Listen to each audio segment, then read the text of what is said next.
Morning students. आज मैं UP board कक्षा 8 विषय विज्ञान इकाई 1 विज्ञान एवं टेक्नोलॉजी के क्षेत्र में नवीनतम प्रगति के सेकंड पार्ट को लेकर आई हूँ। तो चलिए बच्चे शुरू करते हैं। इस वीडियो का फर्स्ट टॉपिक है चिकित्सा के क्षेत्र में विज्ञान से प्रगति यानी प्रगति।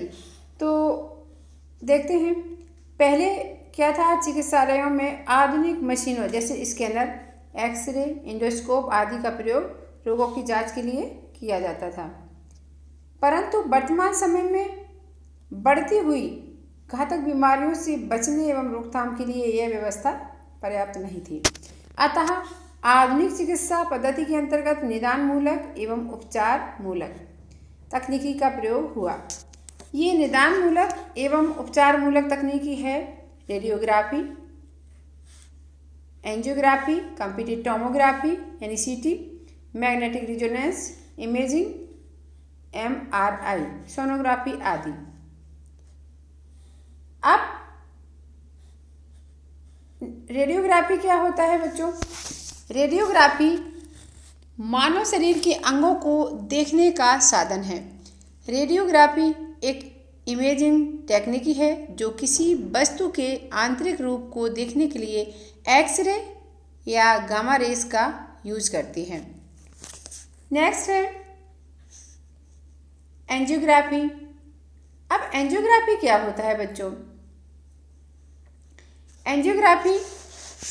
एंजियोग्राफी आर्टरी और वेंस का एक प्रकार का एक्सरे जैसा चिकित्सीय अध्ययन है जिसका प्रयोग हृदय रोग यानी heart disease, kidney infection, tumour एवं ब्लड क्लॉट आदि की जांच करने में किया जाता है। फिर नेक्स्ट सीटी यूज हुआ है जिसको कंप्यूटेड टोमोग्राफी कहते हैं, जिसका फुल फॉर्म है कंप्यूटेड टोमोग्राफी। अब सीटी क्या है, इससे किस प्रकार की जांच की जाती है? कंप्यूटेड टोमोग्राफी से एक सीटी स्कैन या इसे क्या कहते हैं, कैट स्कैन के रूप में जाना जाता है। कंप्यूटर द्वारा शरीर के अंग या आंतरिक अंगों यानी इंटरनल ऑर्गन्स का 3 डायमेंशनल पिक्चर बनाने के लिए एक्सरे इमेज का यूज किया जाता है। अब बच्चों नेक्स्ट जो आया है शॉर्ट हैंड है वो एमआरआई। एमआरआई क्या होता है? इसका फुल फॉर्म है मैग्नेटिक रिजोनेंस इमेजिंग, ठीक है ना। एमआरआई जो है इसके द्वारा निम्न जांचें की जाती हैं जैसे मस्तिष्क, हड्डियों की जांच, हड्डियों और जोड़ों की जांच, स्तन की जांच, दिल और रक्त वाहिनियों की जांच, आंतरिक अंगों की जांच, ये एमआरआई द्वारा की जाती है। सोनोग्राफी से भी इंटरनल ऑर्गन्स के बारे में जानकारी ली जाती है। अब आगे देखिए बच्चों, चिकित्सा के क्षेत्र में टेली चिकित्सा जो है वो भी एक नवीनतम उपलब्धि है, ठीक है। इसके अंतर्गत क्या होता है, 5-6 घंटे के अंदर विश्व के किसी भी डॉक्टर यानी चिकित्सक विशेषज्ञ इस किसी भी रोग के स्पेशलिस्ट से विचार विमर्श किया जाता है। अब बच्चों आप ये पिक्चर देखिए, ये क्या है? ये सीटी स्कैन मशीन है, ठीक है। ये क्या है? CT scan machine. नेक्स्ट देखिए, यानी विश्व के किसी भी डॉक्टर से विचार विमर्श करके रोगी का चेकअप कराया जा सकता है। और चिकित्सा की नवीनतम उपलब्धियों में अंग प्रत्यारोपण टेक्निकी, हीमोडायलिसिस, प्रोस्थेसिस आदि हैं। तो प्रत्यारोपण टेक्निकी क्या होता है? जैसे कि कोई भी अंग पूरी तरह खराब हो जाता है और अब मान लीजिए जैसे कि 2 किडनी है, एक किडनी अगर खराब हो गई तो एक से काम चल जाएगा, लेकिन दोनों जब खराब हो गई तो क्या है, अगर किडनी ट्रांसप्लांट हो जाए यानी प्रत्यारोपित हो जाए तो वो व्यक्ति जिंदा रह सकता है। अदरवाइज उसका हीमोडायलिसिस ही किया जाता है, यानी उसके ब्लड को मशीनों के द्वारा छाना जाता है। और जब तक मशीनों के द्वारा छाना जाएगा तब तक ही वो व्यक्ति जिंदा रह सकता है। तो अंग प्रत्यारोपण क्या है? किसी अंग के खराब होने पर किसी दूसरे व्यक्ति से वही अंग लगाने को अंग प्रत्यारोपण कहते हैं। हीमोडायलिसिस बता ही दिया है। भारत ने जीका वायरस के लिए क्या किया है? जीका बैक नामक टीके की खोज की है। अब नेक्स्ट पॉइंट जो है कृषि के क्षेत्र में, कृषि के क्षेत्र में विज्ञान से क्या क्या प्रोग्रेस हुआ है ये हम देखते हैं। अब आप जानते हैं बच्चों कि पहले के समय में यानी पुराने समय में खेती किससे की जाती थी? बताइए आप। बैल से और हल से। किसान बैल और हल की मदद से खेती करते थे यानी जुताई करते थे, है ना। और उसमें क्या होता था? बहुत समय लगता था, श्रम भी लगता था, ठीक है। और फसल की कटाई खुद ही करते थे किसान लोग। इसके बाद मिट्टी उपजाऊ बनाने के लिए गोबर की खाद का यूज़ किया करते थे, ठीक है। इस तरह से पहले। और दूसरी बात यह है कि पहले ज़्यादा इंसेक्टिसाइड और पेस्टिसाइड नहीं हुआ करते थे, ना ही बहुत अच्छी किस्म के बीज हुआ करते थे।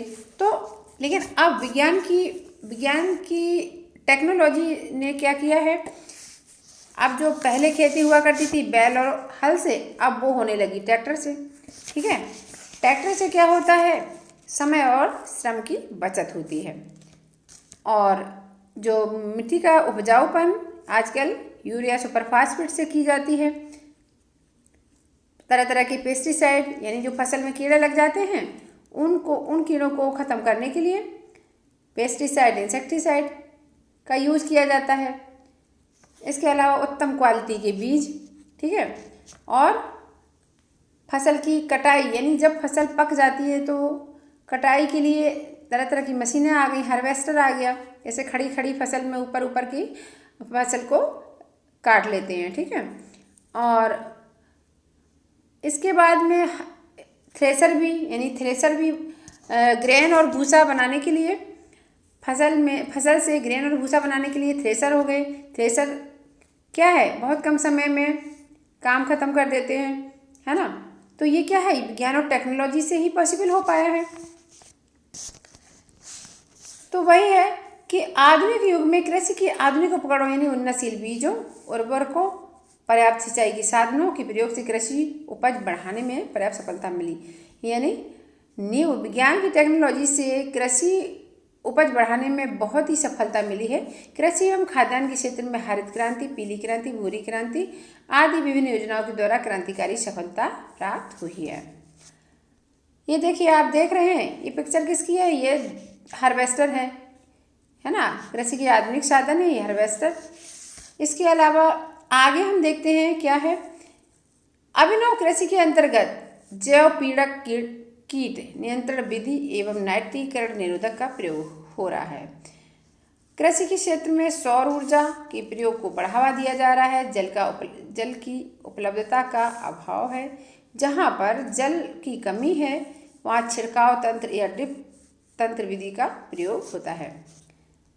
आगे देखते हैं बच्चों, परिवहन के क्षेत्र में यानी विज्ञान और टेक्नोलॉजी ने परिवहन के क्षेत्र में क्या प्रगति की है उस बारे में हम स्टडी करेंगे। अब जैसे आप जानते हैं बच्चों कि पहले यानी बहुत ओल्डन टाइम में क्या था कि हमारा आना जाना यानी चीज़ों को एक जगह से दूसरी जगह भेजना या खुद भी इंसान एक जगह से दूसरी जगह जब जाता था बैलगाड़ी का यूज करता था। इसके बाद क्या हुई? इसके बाद साइकिल बनी, फिर मोटरसाइकिल, फोर व्हीलर, है ना। फोर व्हीलर बना, ट्रेन बनी, एरोप्लेन बना, ये सब हुए। धीरे धीरे प्रोग्रेस हुई विज्ञान और टेक्नोलॉजी की हेल्प से। तो आज के समय में क्या है? परिवहन के क्षेत्र में व्यापक प्रगति हुई है। यानी परिवहन के क्षेत्र में भी व्यापक प्रगति हुई है। इससे क्या हुआ कि दूर बसे ग्रामीण क्षेत्रों की शहरों से जोड़ने की सुविधा भी हुई है। किससे? परिवहन के क्षेत्रों से।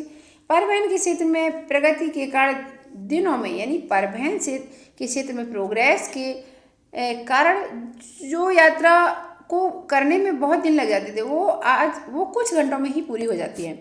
अब रेल, सड़क, जल और वायु परिवहन के क्षेत्र में यद्यपि विकास तेजी से तो हुआ है, परंतु विश्व की अग्रणी पंक्ति में यानी विश्व की सबसे आगे वाली लाइन में अपना स्थान सुनिश्चित करने के लिए विज्ञान और टेक्नोलॉजी लगातार प्रयासरत है। अब बच्चों पहचानिए ये किसका चित्र है? ई रिक्शा, है ना। ई रिक्शा, इसमें क्या है? सीएनजी गैस यूज होती है जो कि पॉल्यूशन नहीं करती है। अब परिवहन के क्षेत्र में नवीनतम टेक्नोलॉजी के अंतर्गत क्या हुआ, metro train, bullet train, mono train आदि चलने लगे हैं। किसकी मदद से? जितनी भी चीज़ें बनी हैं, यानी जितनी भी हमारे सुविधा के साधन बने हैं वो साइंस और टेक्नोलॉजी की मदद से ही बने हैं। ठीक है, साइंस और टेक्नोलॉजी का यूज करके साइंटिस्ट यानी वैज्ञानिक लोग चीज़ों को बनाते हैं।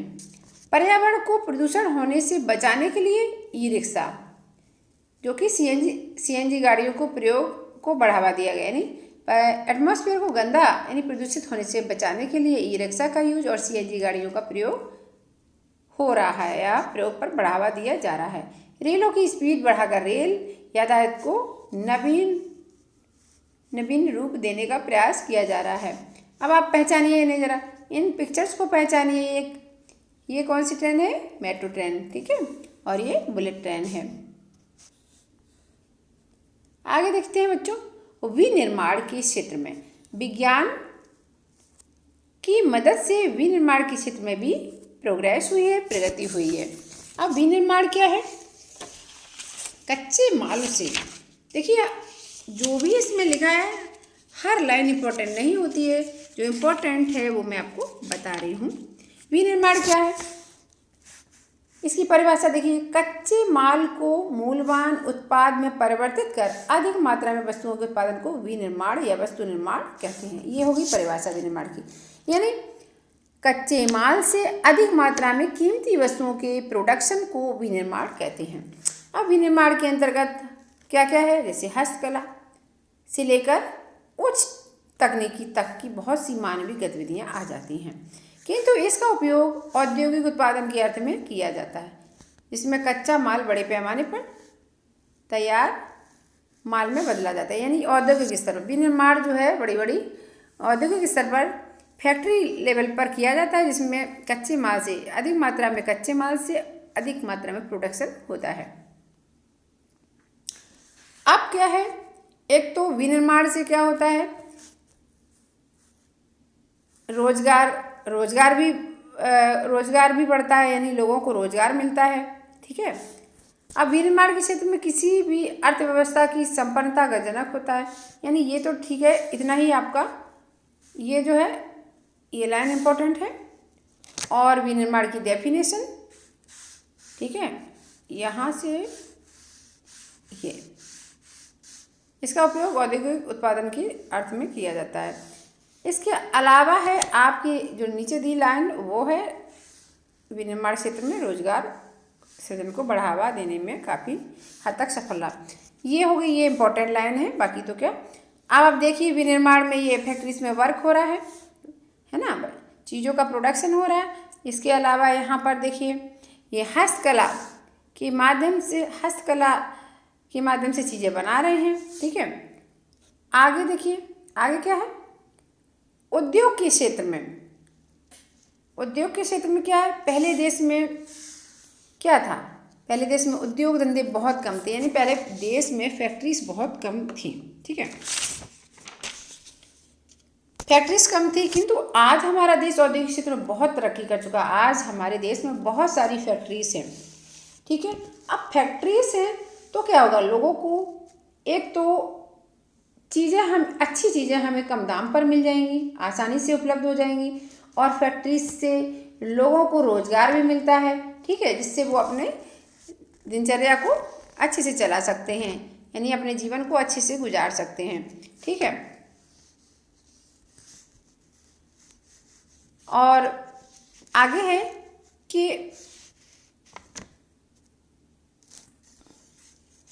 वर्तमान समय के प्रमुख उद्योग कौन कौन से हैं, जैसे खनन उद्योग, लौह इस्पात उद्योग, सीमेंट उद्योग, कोयला उद्योग, पेट्रोलियम उद्योग, कपड़ा उद्योग, रत्न आभूषण और चीनी उद्योग। ये सब चीज़ें, ये जो उद्योग हैं, ये फैक्ट्रियाँ हैं, इन्हीं से हमें चीज़ें बनकर मिलती है। ठीक है, जैसे सीमेंट उद्योग, यानी सीमेंट का कारखाना से सीमेंट बनता है जो हमारे घरों में काम आता है। लौह इस्पात से लोहे की चीज़ें बनती हैं जो हम यूज में लाते हैं।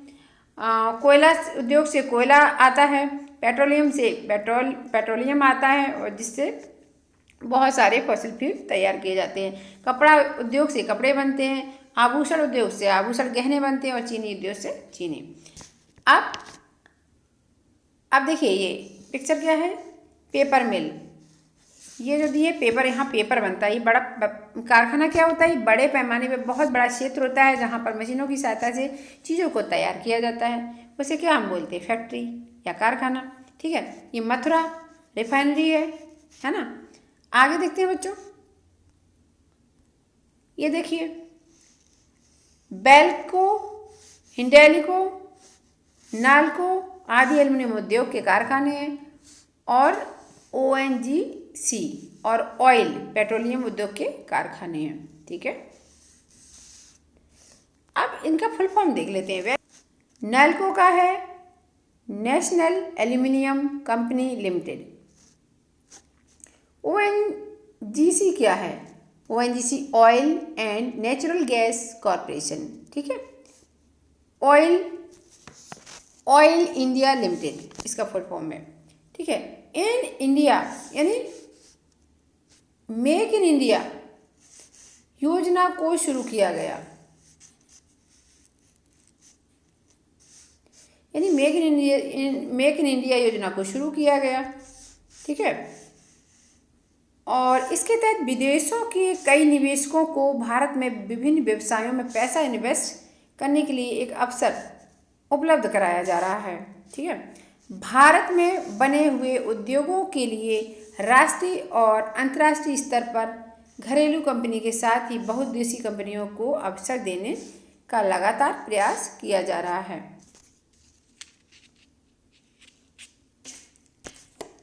चलिए आज का वीडियो बस यहीं ख़त्म होता है। आई होप आपको सारे टॉपिक समझ में आए होंगे। समझ में आए हैं तो इसे लाइक करें, शेयर करें, और न्यू है तो चैनल को सब्सक्राइब करें।